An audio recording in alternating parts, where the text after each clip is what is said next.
मोठमोठ्या शहरांमध्ये वेगवेगळ्या पोलीस स्टेशनच्या हद्दीत शेकडो गुन्हे घडत असतात.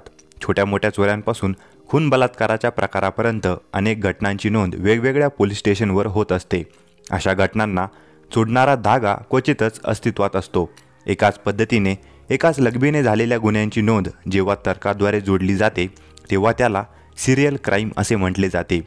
आज आपण ज्या जोशी अभ्यंकर खून सत्रांची स्टोरी वाचणार आहोत त्यातले अनेक दुवे जेव्हा या शृंखलेतला शेवटचा गुन्हा नोंदला गेला तेव्हा जोडले गेले आणि एक भयानक सत्य जनतेसमोर उभे राहिले. या स्टोरीला हात घालण्यापूर्वी 1975 सालचे पुणे शहर कसे होते हे आपण आधी जाणून घेऊया. आज पुणे म्हटले की आपल्यासमोर ज्याला प्रति बँगलोर म्हणता येईल असे एक महानगर डोळ्यांसमोर येते.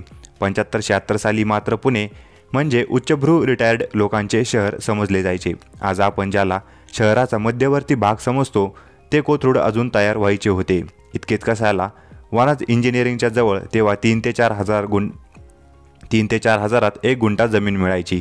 अशा छोट्याशा पुणे शहरात जेव्हा विश्व नावाच्या एका हॉटेलच्या मालकाचा मुलगा प्रकाश हेगडे अचानक दिसेनासा झाला तेव्हा शहरात खळबळ माजली. ही घटना 6-7 महिने जुनी होते आहे तोपर्यंत विजयनगर कॉलनीतल्या अच्युत जोशी, त्यांची पत्नी उषा जोशी आणि मुलगा आनंद जोशी यांची हत्या झाली. तिघांचेही खून नायलॉनच्या दोरीचा गळ्याभोवती फास आवळून करण्यात आले होते. त्यांच्या बंगल्यामध्ये सर्वत्र एक सुगंधी अत्तर शिंपडण्यात आले होते.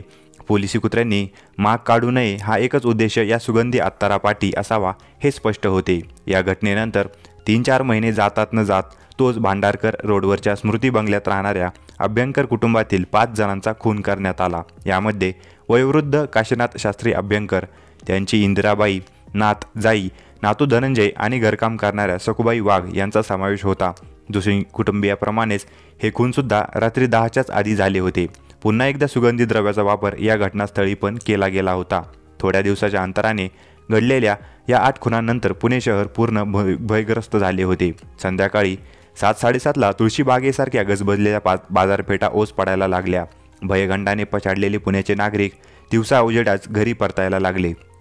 पोलिसांच्या तपासाची चक्र वेगाने फिरायला लागली होती. नेहमीचे सराईत गुन्हेगार आणि इतर गुन्हेगारी टोळ्या यांच्या मागावर पोलिसांच्या पथकाला पाठवण्यात आले होते. या तपासादरम्यानच एका अयशस्वी दरोड्याची माहिती पोलिसांना मिळाली.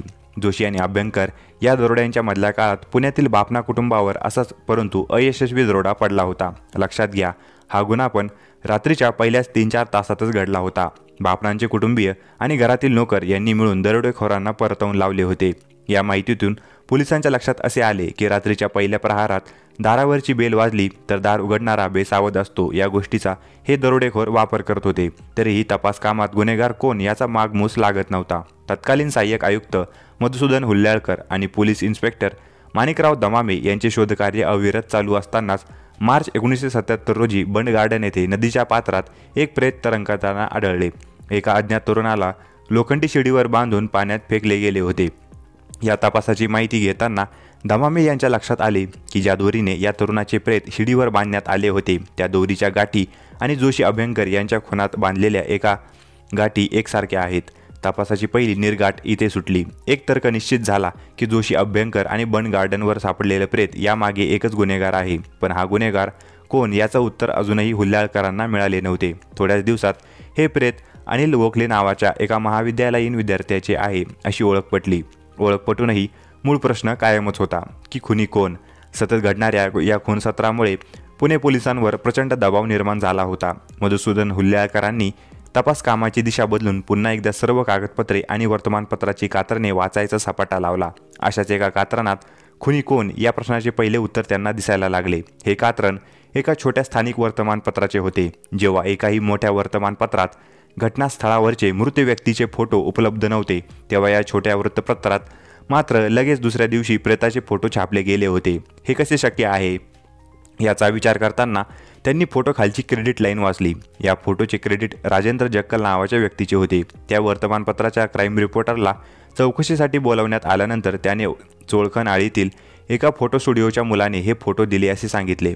गुन्ह्याच्या तपास कामात एक उपयुक्त तर्क सापडला की तो तर्क दुसऱ्या उपयुक्त तर्काकडे आपोआप घेऊन जातो. या तत्वाची प्रचिती मधुसूदन हुल्ल्याळकर यांना लगेच आली. अनिल गोखलेच्या केसचे पुढे काय झाले याची चौकशी 4-5 तरुण वारंवार करत आहेत अशी माहिती त्यांना संबंधित पोलीस स्टेशनकडून मिळाली। या तरुणांपैकी एकाचे नाव होते राजेंद्र जक्कल।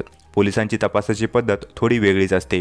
राजेंद्र जक्कल हे सलग दुसऱ्यांदा आल्यावर संशयित राजेंद्र जक्कलला चौकशीला बोलावणे फार सोपे होते, पण यामुळे संशयित तपास कामाच्या प्रारंभिक भागातच सावध झाला असता।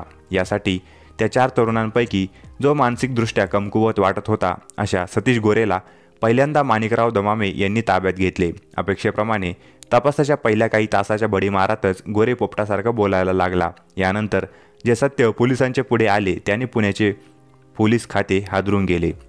गोरेच्या जबाबीनुसार हा खून राजेंद्र जक्कल आणि त्याच्या साथीदारांनी केला होता। पोलिसांना अपेक्षित असा ब्रेक थ्रू मिळाला। पुण्यातील अभिनव कला महाविद्यालयातल्या 5 तरुणांना म्हणजे राजेंद्र जक्कल, दिलीप सुतार, शांताराम जगताप, मुनव्वर शहा, सुहास चांडक यांना अटक करण्यात आली।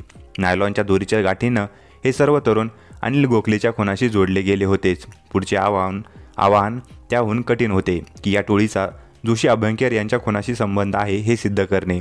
पोलिसांकडे जे पुरावे होते ते परिस्थितीजन्य होते। या पुराव्यांच्या जोरावर या टोळीवर गुन्हा सिद्ध करणे केवळ अशक्य होते। याचा अर्थ असा नव्हे की परिस्थितीजन्य पुरावा दुबळा होता, पण साथीदारांची कमतरता या केसला कमजोर करत होती। काही दिवस पोलिसी तपासाच्या तव्यावर भाजून निघाल्यानंतर 5 पैकी एक सुहास चांडकलाही लाहीसारखा फुटायला लागला। माफीचा साक्षीदार म्हणून पोलिसांनी सुहास चांडकला अभय देण्याचे कबूल केल्यावर जोशी अभ्यंकर गोखले या सर्व खुनासहित विश्वच्या मालकाच्या मुलाचा खूनही यांनीच केल्याचं चांडकने कबूल केले। फरक इतकाच होता की बाकी सर्वांचे मृतदेह सापडले होते, हेगडेचा मृतदेह मात्र तोपर्यंत सापडला नव्हता। चांडकने दिलेल्या माहितीवरून सारसबागेतल्या एका तळ्यात ड्रममध्ये बंद असलेले हेगडेचे प्रेत पण बाहेर काढण्यात आले। यानंतर घटनाक्रम निश्चित करून इतर साक्षीदार गोळा करण्याचे काम पोलिसांनी सुरू केले। एकूण 126 साक्षीदार उभे केल्यानंतर पोलिसांना आणखी एक अयशस्वी दरोड्याची माहिती मिळाली। कोल्हापूरमधील एका श्रीमंत व्यापारी श्री काशीद यांच्या पेढीवर हे सर्वजण भेट देऊन आले होते। काशीद यांनी सर्व गुन्हेगारांना ओळखले। हा चेहरेपट्टी सिद्ध करणारा मोठा पुरावा देखील पोलिसांच्या हातात होता। काही वेळा गुन्हेगाराची हुशारी त्याच्या अंगलट कशी येते याचे उदाहरण म्हणजे या गुन्ह्यात वापरण्यात आलेली नायलॉनची दोरी, त्याची विशिष्ट गाठ, सुगंधी द्रव्याचा वापर, मृतांच्या तोंडात कोंबलेले जुन्या शर्टाचे बोळे हे सर्व पुरावे गुन्हेगाराच्याच विरुद्ध उभे राहिले। पुणे शहर वास्तव्यासाठी सुरक्षित आहे या समजाला तडा देणारे हे हत्याकांड इतके भयानक पद्धतीने घडले होते की यानंतर शहराच्या सुरक्षेला जो तडा गेला तो आज तागायतही भरून आला नाही। हे सर्व गुन्हेगार अभिनव कला महाविद्यालयाचे विद्यार्थी होते। या महाविद्यालयात प्रवेश मिळवून यशस्वी होण्याइतकी कलाही देवदयेने त्यांच्या अंगात होती। अचानक या सैतानी मार्गाला हे तरुण कसे गेले हे समजून घ्यायचे असेल तर या टोळीचा मुख्य राजेंद्र जक्कल याच्या ओळखीपासून आपण सुरुवात करूया। राजेंद्र जक्कल हा दिसायला उंच तगडा गडी होता। अभिनव महाविद्यालयात जेव्हा तो शिकायला आला तेव्हा त्याच्याकडे 11वीच्या 4 मार्कलिस्ट होत्या। यावरून त्याची शैक्षणिक प्रगती आपण समजू शकतो। तो साधारणपणे चांगल्या कुटुंबातून आलेला होता। त्याचे वडील फोटोग्राफर होते। पुण्यातील सिटी पोस्टाच्या शेजारी एका 3 मजली इमारतीमध्ये त्याच्या वडिलांचा स्वस्तिक नावाचा फोटो स्टुडिओ होता। अभिनव कला महाविद्यालयाची सगळी फोटोग्राफी जक्कलचे वडीलच करायचे। तोही कधीकधी वडिलांना कामात मदत करायचा। त्याचं चित्रकला चांगली होती। दिलीप सुतार, शांताराम जगताप, मुनव्वर शहा हे तिघेही अत्यंत सर्वसामान्य कुटुंबातले होते। सुहास चांडक हा त्यातल्या त्यात साधन सुस्थितीत असलेल्या कुटुंबातून आला होता। जक्कलच्या बिनधास्त बेछूट वागण्याचा त्यांच्यावरती इतका प्रभाव होता की खुनासारखे गंभीर गुन्हे त्यांच्या हातून घडले। जक्कल मात्र त्याच्या कॉलेजमध्ये गुंड म्हणून प्रसिद्ध होता। अरेरावी करणे, विद्यार्थ्यांना मारणे, शिक्षकांना चाकूचा दाग दाखवणे अशा अनेक रीतीने कॉलेजमध्ये दरारा निर्माण करणे हा त्याचा उद्देश होता। एका विशिष्ट वयात बंडखोरी करणे हा व्यक्तिमत्वाचा स्वाभाविक भाग असतो। बंडखोरीच्या व्यतिरिक्त दारू आणि इतर व्यसनांना सतत कमी पडणारा पैसा यासाठी दरोड्याचा मार्ग या सर्वांनी स्वीकारला। आपल्या आयुष्यात आपल्याला कायम डावलले गेले आहे ही भावना जक्कलने त्यांच्या मनात पेरले। कदाचित यापैकी एक जण जरी वेळीच सावध झाला असता तर पुढचे अक्षम्य गुन्हे घडलेच नसते।